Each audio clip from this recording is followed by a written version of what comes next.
السلام عليكم، ازيكم يا حبايبي؟ عاملين ايه؟ يا رب دايما تكونوا بخير. من النهارده فيديو جديد ويوم جديد وروتين جديد، بس هو مش روتين قوي. النهارده هنفرش بس كده ايه، فرش البيت بقى. انا عايزه اقول لكم ان انا غيرت السجاد بتاعي وبتاع الريسبشن. مازن وملك لا صراحه ما غيرت لهمش، بس مازن مقتنع باللون بتاعه، وان شاء الله عايزه اجيب له برده يعني واحد جديد صيفي بقى كده، اللي هو ما يبقاش كل الارض متغطيه. حاجه مربعه كده، لان هو بيتضايق منه عند الكمبيوتر بالكرسي وبتاع. فالمهم عايزه اجيب له برده ايه، كفر جديد او يعني غيار جديد ان شاء الله. وعند ملك برضو نفس القصه، بس صراحه ما جبت لهمش اليومين دول. قلت لا، اللي عندهم نضيف وزي الفل، فرشته والطرقه ما غيرتهاش برضو. اللي غيرته بصراحه اوضه النوم عندي والريسبشن والمطبخ. عايزه اقول لكم المطبخ طالع تحفه، الريسبشن طلع تحفه، وبرده اوضتي طلعت حلوه قوي الحمد لله. انا كنت فرشه السرير من قبلها بيوم، يعني فرشت السرير من قبل الوقفه بيوم، لان الحمد لله كانت صاحبتي الله يكرمها جت ساعدتني، والشقه كانت زي الفل مفيش اي حاجه، وغيرت الملايات وغيرت كل حاجه اهو، بصوا زي الفل. عايزه اقول لكم الارض تحفه والله العظيم. وعايزه برضو ابقى اجيب ان شاء الله حاجه لاوضه النوم ساده خالص، يعني بصوا، حلوه قوي ان انت يبقى في تغيير كده ويبقى في كذا حاجه. حلوه قوي في بديل السجاد يا بنات ان هو مش غالي. يعني بديل السجاده اللي انا جايباه للريسبشن ده، السجاده بتاعته ب 3000 جنيه، وطبعا شدت يعني اعصاب وهدت حيل في ان انت تغسليه ويبقى سجاد وتقيل. طب على ايه؟ ما هي كفرات خفيفه، وتقدري بدل السجاده الواحده تجيبي غيار للشقه كلها، لان انا الريسبشن كله كلفني حوالي 8 سجاده واحده لو كنت جبتها بصراحه. المهم ان انا ان شاء الله باذن الله برضو هجيب واحده لاوضه النوم، بس برضو ساده خالص.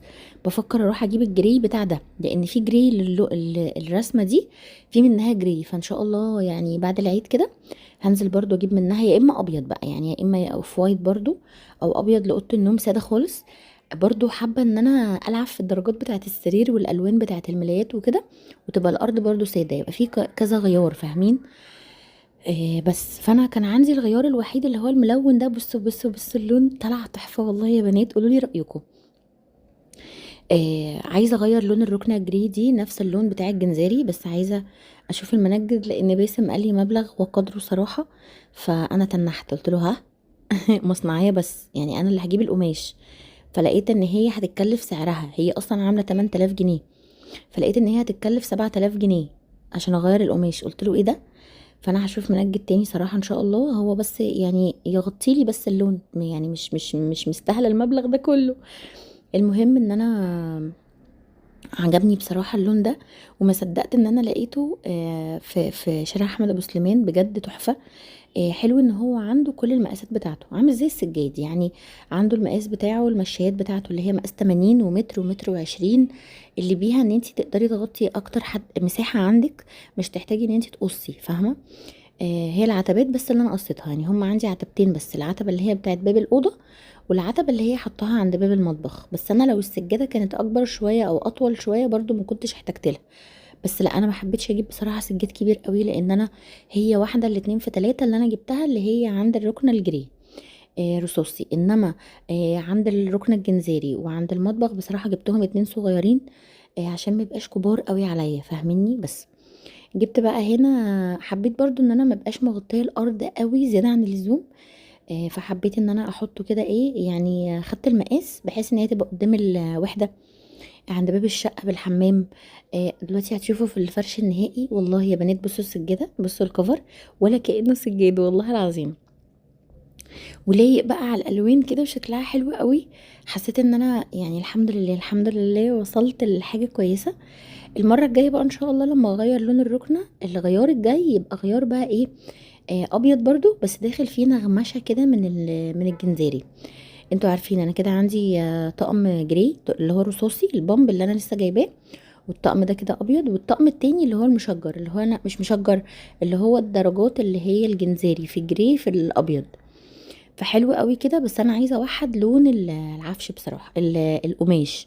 يعني انا مش عايزه في الريسبشن غير كل الخشب يبقى ابيض، وكل القماش يبقى اللي هو اللون الجنزيري ده اللي هو لون الستاره، فاهميني؟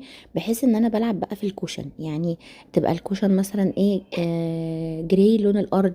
ممكن بقى بعد كده ربنا يسهل واجيب مثلا سجاد لون تاني يليق معاه، فادخلهم فاهمين كده؟ بس فانا يعني الحمد لله الحمد لله وصلت لمرحله حلوه قوي.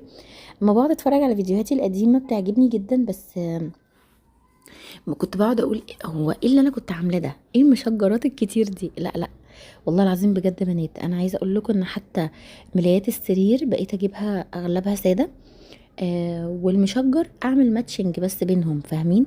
عايزه اقول لكم ان ناس كتيره جدا بقت بتعمل الفكره دي. انا ما جاتليش الفكره دي غير بصراحه من ساعه ما واحده صاحبتي كانت طالبه مني حاجات من السعوديه.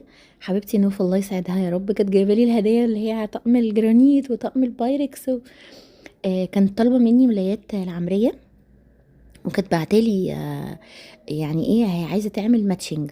فنزلت، انا عايزه اقول لكم ان انا فعلا ما كنتش يعني ايامها بصراحه ما كانش عندي الفكره دي، فكنت بشوف التقومه دي انها غاليه قوي وان هي واو بقى يعني بصراحه. بس لما نزلت فصلتهم لها وجبت لها بقيت اعمل لها ماتشنج الدرجات مع بعض، فجت معايا الفكره انها حلوه فعلا. بس قماش العمرية كان ساعات بيبقى غالي عليا قوي بجد، فبقيت اجيب انا ملايات سادة وملايات مشجرة وبدخلهم في بعض، بجد بيدوا شكل تاني خالص. بقيت اعمل كده حتى في الشتوي، يعني اعمل كفرات للحاف، كفرات فاهميني؟ فبجد الموضوع لذيذ جدا والله يا بنات. هو يعني الحمد لله انا من زمان كنت بحب اغير في كده، ايه ان هو اعمل كفر تاني للحاف، اعمل كفر تاني للبطانيه. تقدري تغيري لون البطانيه، تجيبي دفايات وتخيطيها عليها تبقى لون تاني ساده، ما تمشيش حاجتك القديمه، تقدري ان انت تجدديها. بس فالمهم بقى ايه فرشت كده الكفرات الجديده، وبدات احط بقى الملبس والتوفي والحلويات والحاجات بتاعتنا. هنا احنا كنا يوم الوقفه الصبح، يوم الوقفه الصبح بس عملت بقى المطبخ بالليل. بصراحه كنت خلصت بقى الشقه وظبطتها وخلصت كل حاجه الحمد لله الحمد لله. والله انا مخلصه من قبلها بيوم، بس ما كنتش فرشت صراحه، انا تعبانه جدا جدا جدا. وخايفه اروح للدكتور لان انا كنت قبل كده قايلي عمليه، فانا عارفه ان انا لو رحت دلوقتي في الحاله اللي انا واصله لها دي هيقول لي عمليات وشي يعني هيقول لي هيفتح لي باب العمليات ويزقني جواه. فادعوا لي، عايزه دعواتكم بجد من قلبي من قلبكم، بجد دعوه حلوه ان ربنا يا رب يزيح عني ويشفيني ويعافيني، امين يا رب العالمين. وده شكل الريسبشن، بصوا لوزة واقفه لي فين. ده كده الكوفي كورنر اللي انا عاملاه بتاعي، ال الحاجات بتاعتي. عايزه اقول لكم ان هو بقى لذيذ قوي والله يا بنات، في الطبيعه وفي الحقيقه الدنيا هاديه جدا وحلوه قوي. انا شلت كل حاجه تتخيلوها، انا سايبه هنا المبخره والنتيجه، وسايبه على السفره فازه واحده بس زرعيه. هنا حطيت الكتاب ده الديكور ده وعليه زرعيه وعليه المبخره او الفواحه دي وعلبة المناديل والطفاية والطقطقة. بس برضو الترابيزة التانية نفس القصة هوريها لكم دلوقتي. البلاويز الخشب دي كان كذا حد سألني عليها، والله يا جماعة عندكم بيدجات كتيرة جدا على على الفيسبوك بتعمل الديكورات اللي هي اللي على الحيطة دي. انا مش حابة براويز خالص، حبيت قوي الايات القرآنية دي برضو لونها سيلفر كده، لان اغلب الريسبشن سيلفر، لان هو اللون الجراي ما بيليقش معاه غير السيلفر، فاهمين؟ بس هنقفل بقى الستارة كده ونظبط الدنيا. بصوا خليت الدنيا هادية خالص، حتى هنا حطيت الكتاب بس الديكور والمناديل والطقطقة، حطيت عليها الفواحة وزرعية، شكرا شلت كل حاجة تتخيلوها، الفازات والشمعدانات وكل حاجة. بجد حسيت ان الدنيا كده اهدى قوي قوي قوي قوي، ومش بكتر الديكورات بس هي رمضان، رمضان يا جماعة بيحب الديكورات الكتير والتعليقات والكوشنات فاهمين؟ بس وانا ما كنتش والله عامله حاجات كتير. هنا برضو حطيت الزرعية وعلى الكتاب والشمعة دي، وتحت زرعية وفوق المبخرة. بس دي بقى حطيت هنا الجنب ده، حطيت بقى عليه كده ايه الحلويات كلها والتوفي والحاجات دي. وقلت ان شاء الله برضو ايه اي حد يجيلي هحط الستاند بتاع الكحك والبسكوت والحاجات دي هحطه هنا، واحط عليه الكحك. بس انا ما بحبش اسيبه بره لانه بيطرى، فانا بحب اغرف الحاجات دي بره، يعني لما حد يجيلي والترمس وكل حاجه بحب اغرفها واحطها لما حد يخبط، يعني لما حد يكون موجود ببقى محضره ان اي حد يجي عارفه هطلع ايه مكسرات وترمس ولب وحاجات اللي هي التسالي دي والكحك والبسكوت والبيتي فور والحاجات دي.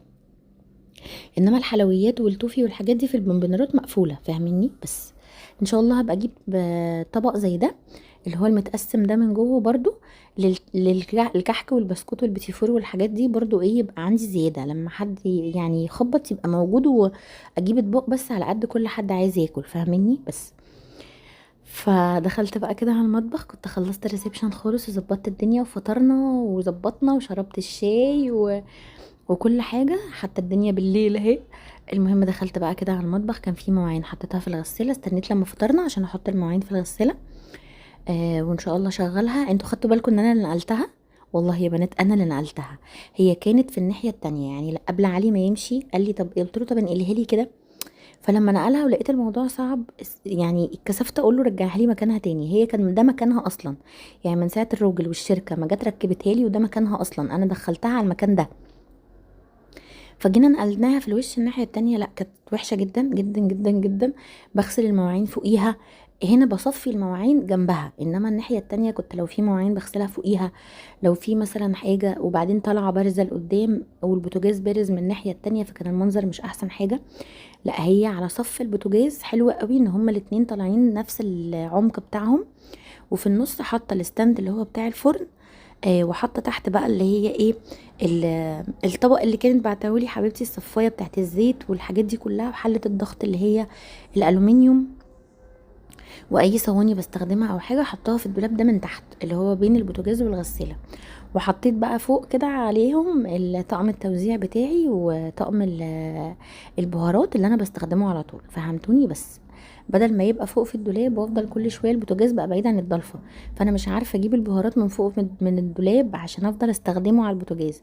فانا حطيت الستاند جنبي اللي هو الدوار ده، لذيذ بصراحه وعملي، فحطيته جنبي. وطقم التوزيع نفس القصه. تمام. انا مولعه على ايه كده؟ انا مولعه على اكل لوزه، كنت بعمل لها تاكل هي كمان.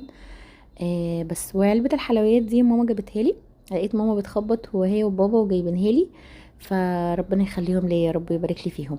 بصوا بقى، عايزه اقول لكم ان هي لذيذه جدا في ايه، ان بصوا الدولاب بقى كل الدواليب على صف واحد، والبوتاجاز والغساله على صف واحد، فاصبح المطبخ من في النص اوسع، فهمتوني؟ انما لما كان حاجه هنا وحاجه هنا لا، ما كانتش الدنيا مظبوطه صراحه. فرشت بقى الطقم الجديد، بصوا طعمه ده اكل لوزه. بصوا بقى، حطيت الدولاب والستاند على نفس الجنب كده، وحطيت اللي هي الوحده الادراج يعني، وهنا البوتاجاز اهو. تمام. سبت عليها الحله اللي هي بتاعت بطوط دي، وده اكل لوزه. تمام. البوتاجاز بصراحه صاحبتي خليتولي زي الفل من جوه، هو كان من بره والله حرام نضيف، بس هي برضو خليتولي زي الفل. فرشت الارض، ظبطت الدنيا. هنا بقى على الستاند ده انا حاطه على الوحده دي، حاطه الطبق ده يا جماعه، كان طبق دوار كده، هو 3 ادوار، بس انا خدت الدور اللي هو اللي بيلف الدوار ده، حطيت فيه الملح وحطيت فيه الخل والزيت وحطيت فيه زرعيه كده، وحطيت فيه عليه طقم الاسباتيولات بتاعي، وده حطيت عليه طقم البهارات بس. تمام. الغساله بقى حطيت عليها كفر الجديد لونه بيج، لون اللي في الارض، وحطيت عليها المناديل والكتل، هنا الصفايه وزرعايه وشكرا. لميت كل حاجه، الدنيا بقت زي الفل. وحطيت الحلتين بتوع صاحبتي حبيبتي بتوع المنى، ربنا يا رب يخليها ليا ويبارك لي فيها يا رب. حطيت هنا قاعدتين بقى كده اللي هما البوتاجاز على الوحده قصدي، اللي هما تحت الكتل وتحت المناديل، شكلهم حلو. اهي علبه الحلويات البسكوت دي ماما جايباها لي. بس. وده الترمس اللي انا عاملاه يا بنات، طلع تحفه. بعد ما سلقته حطيت عليه في الميه ملح وليمون وكمون وبابريكا، وقلبته كويس قوي. اهي بصوا، علبه حلويات لقيت ماما وبابا جايبينها لي، ربنا يخليهم لي يا رب. بس ظبطت الدنيا الحمد لله. عايزه اقول لكم المطبخ كده بقى رايق. جيت بقى جنب الغساله وعندي الستاند اللي هو ده، اللي هو اللي كان جرار ده، كنت حاطاه تحت الحوض، لا حطيته جنبها بقى كده مستخبي فيه كل الرولات بتاعتي، الاسترتش وكل الحاجات دي. وتحت حطيت هنا حطيت الحاجات بتاعت الغسالة نفسها، الصابون والحاجات بتاعتها. تمام. وعلقت كده عليهم الفيش عشان الفيش طويلة. تحت الحوض روقت بقى الدنيا، طلعت كل البلاستيكات اللي ما بستخدمهاش. حطيت بقى بصل توم هنا كده، الفلتر جوه عشان انا الفلتر بتاعي 7 مراحل يا بنات. وحطيت جنبها ازاز الصابون والسترس والحاجات دي. الناحية التانية البلاستيكات والمخلل. طلعت. طب بصوا بقى الخرطوم انا اللي نقلتها، والله العظيم انا اللي نقلتها. فضلت مع علي على التليفون، قال لي جه قبلها يعني يوميها بالليل، يوم الوقفه بالليل، يوم الوقفه لا قبل الوقفه بيوم، يوم الوقفه يوم الوقفه لا قبل الوقفه بيوم، لقيته بيكلمني بالليل، طب يلا افتحي فيديو. قعد يقول لي امسكي المفتاح الفرنساوي، اشتغلت سباكه واشتغلت كل حاجه، وقعدت افك في المحابس بتاعتها ومش عارفه ايه والطبات، واعمل هنا وانقل هنا. المهم الحمد لله والله انا اللي عاملاها الحمد لله، خلصتها وظبطتها. ودي كمان الجلافزات بتاعه المواعين، اي حاجه بقى ليها علاقه بالغساله والمواعين والحاجات دي حطيتها هنا. ايه رايكم في المطبخ؟ بجد المطبخ بقى رايق جدا جدا جدا، وبقى هادي قوي الحمد لله، وانا اللي عملته بايدي، وبقى كله رسمه واحده وستايل واحد. ربنا يوسعها عليا وعليكم يا رب، وعايزه دعواتكم. بس بصوا بشكل الشفاط لما اتغسل والدنيا بقت زي الفل الحمد لله الحمد لله يا رب. كل سنه وانتم طيبين وعيد سعيد عليكم يا رب، اللهم امين. تعالوا اوريكم بقى هديه عيد الام. بصوا انا مش عارفه هي عاديه ولا عيد ام صراحه. بصوا هو ضرب عصفورين بحجر من الاخر يعني.